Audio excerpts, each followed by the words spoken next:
Welcome back to this special Free Speech Nation when we're looking into the WPATH files, leaked internal messages from the World Professional Association for Transgender Health.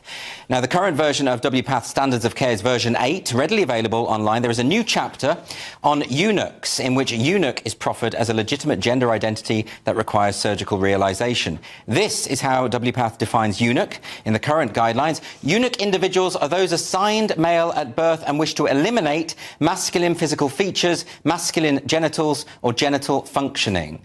And this is what WPATH concludes in its statements of recommendations. We recommend healthcare professionals and other users of the Standards of Care 8th guidelines should apply the recommendations in ways that meet the needs of eunuch individuals. Now, in 2022, The Telegraph reported that NHS Scotland had uploaded a draft version of WPATH Standards of Care that contained this chapter on eunuchs to the official NHS website. But there's a further sinister element to this story that was uncovered by Genevieve Gluck for the Reduxx website, and I spoke to Genevieve earlier today. Genevieve Gluck, thank you very much for joining me on Free Speech Nation. Thank you for having me.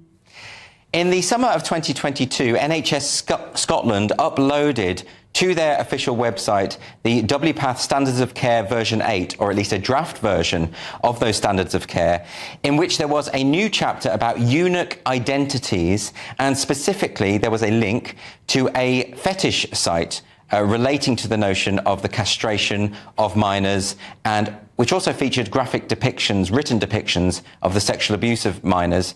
You were the first to break this story at Reduxx magazine. Could you tell us a little bit more about that?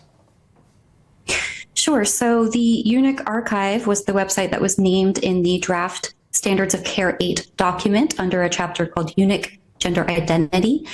And that website has on its main site a link to a fiction archive where there are thousands of stories written about graphic castration, explicit sexual castration, even of children, a total of about 10,000 stories altogether. And of that total, nearly 40% or nearly 4,000 of those stories are tagged specifically with the term minor, meaning that they deal with themes of children. Some of these stories included themes of doctors halting the puberty of children to then sexually abuse them. Some of the stories involved forcible surgical castration of children, primarily boys.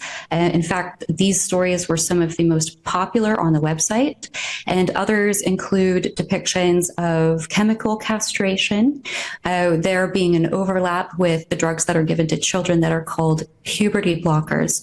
This website was started in 1998, but had previously been hosted on a body modification fetish website called BME. So it has been running for several decades now, and men who are anonymized are allowed to produce these stories that are shared on that website. So, Genevieve, I'm sure that if we had a representative of WPATH here, and we've tried our best to get one, they would say, but we did not link to those kinds of stories that you are describing, that's a separate website that you would have to go through the Eunuch Archive to get to.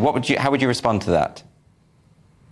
Within the draft SOC 8 document, it specifically names the fiction archive and refers to it, so they are aware of its existence. But in addition, certain academics involved with WPATH had been involved in this forum directly for decades. As well, WPATH has published research that was gathered from the opinions of these anonymous participants within this forum, again, writing stories that involve sexual abuse of children, getting their opinions through research, starting as early as 2009. One such paper was presented at a WPATH conference in Oslo, Norway. And then in 2010, the following year, the International Journal of Transgenderism, which is published by WPATH, then released that presentation in their publication. I suppose the defence might be that these are private fantasies engaged in by adults. They're not actually breaking the law, they're just engaging in fantastical writing. What would you say to that? I would say that within the forum, I have seen claims that were made that the research that was being gathered from this community was influential in editing diagnostic literature, specifically the DSM-5, or the Diagnostic and Statistic Manual for Mental Disorders. Now, the claims within this forum are that these men, because they are primarily men, were outsourced for their opinions on medical terminology. So we initially in the DSM-4, the previous edition, we had the term gender identity disorder. This was changed in the DSM-5 to gender dysphoria, and then there's a section added about gender dysphoria in children. Now, if these claims are true, I would think that would be quite damning that anonymous participants of a fetish forum had a hand in changing medical terminology, specifically in regards to the medical transitioning of children.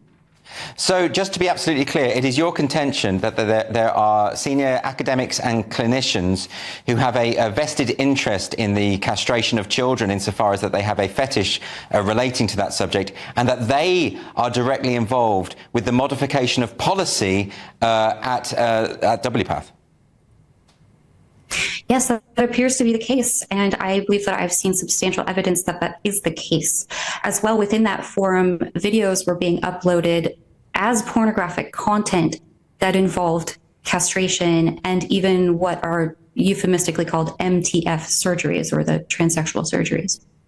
So this is very disturbing stuff. But I suppose WPATH might say, well, there might be some members who have these fetishes, but a lot of the people, a lot of the practitioners who are engaged in the transitional procedures with minors are not motivated by that. Do you have any thoughts on that?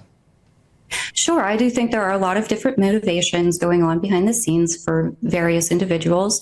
However, it's been my observation that within the medical protocols and sort of the leading figures pushing the transitioning of children, there is a strong overlap between paraphilias and fetishism from the research that I have done.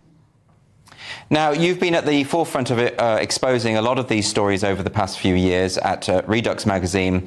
Can I ask, when you exposed this particular point, that NHS Scotland itself had uploaded this draft version of the Standards of Care, which linked to this fetish site, they did, I must emphasise that NHS Scotland did apologise for that and subsequently distanced themselves from WPATH, although there was a leaked recording of a clinician at the Sandyford Sexual Health Clinic in Glasgow suggesting that, in fact, WPATH did still influence NHS policy. So why is it that, given the severity of these revelations, your story wasn't picked up more widely? It was only, as far as I can see, the Telegraph and the Mail that reported on NHS Scotland uploading this draft. Well, I think there are a couple of reasons for that. The first being that the story is so grotesque that most people might not tend to believe it or dismiss it as the realm of a conspiracy theory, regardless of the evidence that we provided in our reports. I also think that there is a tendency to hope for the best in your medical professionals. You don't want to have this view that someone that you're trusting with your health or even the health of your child might be influenced by bad actors or even have a bad intention themselves. So, Genevieve Gluck, there's a lot to explore here, and I think it would be fantastic to have you back on the show in some time so that we can explore this a little further. Thank you ever so much for joining me. Thank you so much for discussing this issue with me. Now, I should add that GB News has seen evidence of what Genevieve describes as a strong overlap between paraphilias and fetishists among some members of WPATH, but we want to be clear that this does not reflect WPATH as an organisation or its policies. And you can find more information about all of this from Genevieve's research, and more specifically about the eunuch archives, at Reduxx.